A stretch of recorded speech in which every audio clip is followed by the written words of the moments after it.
Hi guys, welcome back to my channel and welcome back to another episode of Crime and Wine. Today's Crime and Wine is actually not something that's like straight out of the crime books, but I know it's crime. I know it's crime. I don't know if it's a crime of false imprisonment, which is where you hold someone in a place against their will. I don't know if it's a crime of adultery, but the crime is criming. And today's story is actually inspired by something. I was just browsing the internet, looking for crimes. I was there and I saw a title that captured my attention. Let me read for you like whoever made this clickbait is a clickbaiter. Let me read for you. The gut-wrenching feeling when you discover that you really love and are committed to a person who later misbehaves and clearly shows you he or she has an interest in someone else. And obviously, knowing me, being the shady person that I am, I saw that. I said, that is so scandalous. Child, I have to see what that's about. So now I go and I do a deep dive. And that is where now we come to today's case. Today's video is actually taking place from a third-party account. So it's like the person who is narrating the story isn't part of the story. He's telling you about something that happened to his friends. Not him, but he's the storyteller. So story, goddamn the hell, come child. So let's call the friend Adam. So Adam is friends with his friend James. So Adam and James actually went to university together. They were best of buds, best of pals, kiki, ha ha ha. And not much is actually written as to like the biography of Adam and James, because that isn't even the gist and that has nothing to do with this story. There's no deep delve that needs to be done here. The thing with Adam and James is that James actually got a girlfriend right before Adam, and Adam was obviously happy for them, loved to see it, and James really fell for this girl. Like, wow, like, you know, that kind of high school love, that kind of I'm falling, don't you dare catch me kind of love, you know, storm over paradise. It's a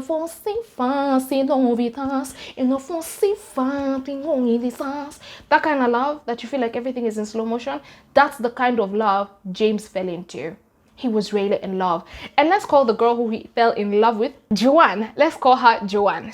So James and Joanne are in this relationship and everything's actually going fine. And they dated all through university and they were really, really in love with each other. They really loved each other. And it was to the point where James decided that he said, you know what? I have to marry this girl. I can't, what, would I not be a waste man if I didn't marry this big betty girl? If I didn't marry her? Are you carrying me for idiot? So James obviously married Joanne. He proposed right after university, and two of them actually after getting out of university got really good jobs, and they were really rich actually. From what the story is being told, it seems like the both of them were really rich. So they even bought a house and moved into Lavington. And this was like right after you get married. You know, like usually many marriages, or like the ones that I see on social media, what is really glorified is you hustling and bustling with your man till like you're 57 so you can move into a place like Lavington. But that no. Not for Joanne. Joanne had life good. She lived good. She lived lavish. Black girls in luxury. Love to say it. So James and Joanne moved into their house and their apartment in Lavington. And the two of them, the first few months of their relationship, guys, like, you know when you're really in love with someone and then it's like all of a sudden your eyes just fog just clears out. So according to James, when he got married to Joanne, Joanne was the sweetest girl he had ever met. He loved her. He would do anything for her. But as soon as they got married, the devil don't disappear. The devil said, open the goddamn door, you idiots. So she completely changed, did a whole 360, and she became very cold towards James. And James didn't understand why, because James really still loved Joanne. So this entire whole cold thing really got to him. Like, she would go out, wouldn't tell him where she is going. He'd call her, she would cut the call. She was just acting pretty suspect. And you know, like, when you have that kind of love and like this other person is doing all of these kind of things to you, you really feel silly, you feel skeptical, and you really start to doubt yourself and the relationship that you two have. And it's like you're making decisions based on a reality that doesn't exist, and you can't continue to live like that. So now James goes to his friend Adam, and he's telling Adam all these things about how Joanne has completely changed. He tells Adam is like, why don't you talk to her? And James is just like, I've talked to this woman doesn't care. He doesn't care. Even as Adam is narrating this story, he says something that kind of really bugged me, not gonna lie. He said that women can be really, really cold when in a relationship that they didn't expect to turn out that way. And I was like, so do you think it's men that can be cold? But Anyway, so at this point, James is really feeling very, very completely done. He's tried talking to her, he's tried reaching out to her, and she doesn't have anything to say on her behalf. She's just telling him, oh, you're doing too much, you're doing too much, you're doing too much. She's gaslighting him, basically. And so James now decides, and this is now where our story really begins. Let me even put the wine down, because it's already hitting me. Child, it's already hitting me. It's hit me. So this is where really our story begins. So when now James realizes there's nothing else to do with this girl. This point is like 3-4 months into their marriage. He's realized there's nothing else he can do. He can't talk to her. She doesn't care. He can't goddamn stalk her, because 9 times out of 10 when you stalk someone, you might really not find what they're doing. Or if you even try to stalk them, you have a job that you're also doing. How are you gonna come and stalk the girl? If she's doing suspicious, suspect shit, you need to be able to catch her and catch her in the act. Not just see her going to the location of the act. You need to catch her like a rat on the highway. So now James organizes. As this is the point where I lost it. This is when I really said, wow.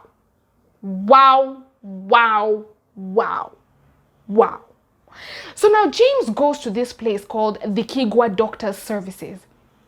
And like when I tell you guys, this is a whole witchcraft rank. I meant it. I meant it. I mean it and I meant it. So now James has gone to the service, the doctor's services, and the doctors tell him, like, if you do this thing, it's quite irreversible. Like, the girl will have to be caught in the act before it's reversed. Like, you'll have to catch her doing the illicit acts, illegal acts of the extracurricular marriage. You'll have to catch her doing this like a rat before I can be able to reverse this. So this is what the witch doctors are obviously now telling James. And James is like, you know what? Actually, you know what? I want to catch that bitch like a rat. So he was like, yeah, do it. Skr, pull up on that bitch. And you better believe. No, you better believe it. You better believe it.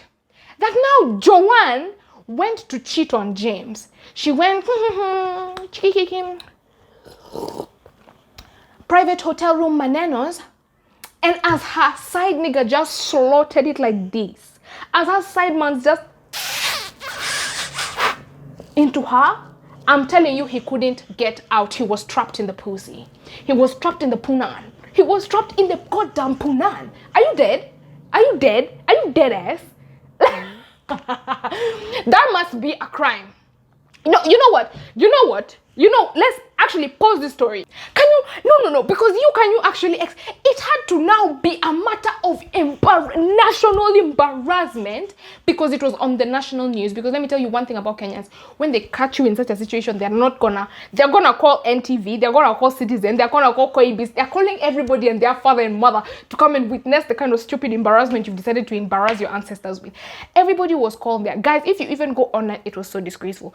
If you go online, there's an entire video of how these people were pulled out with a mattress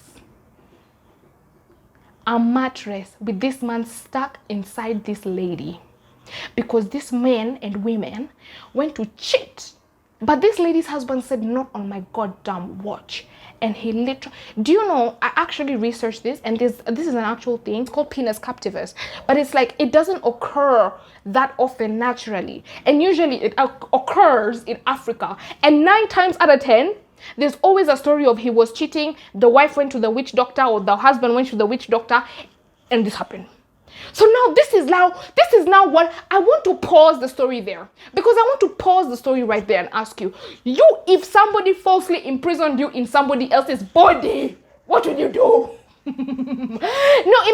Really imagine, like now you've kicked into somebody's vagina, and then now you're stuck.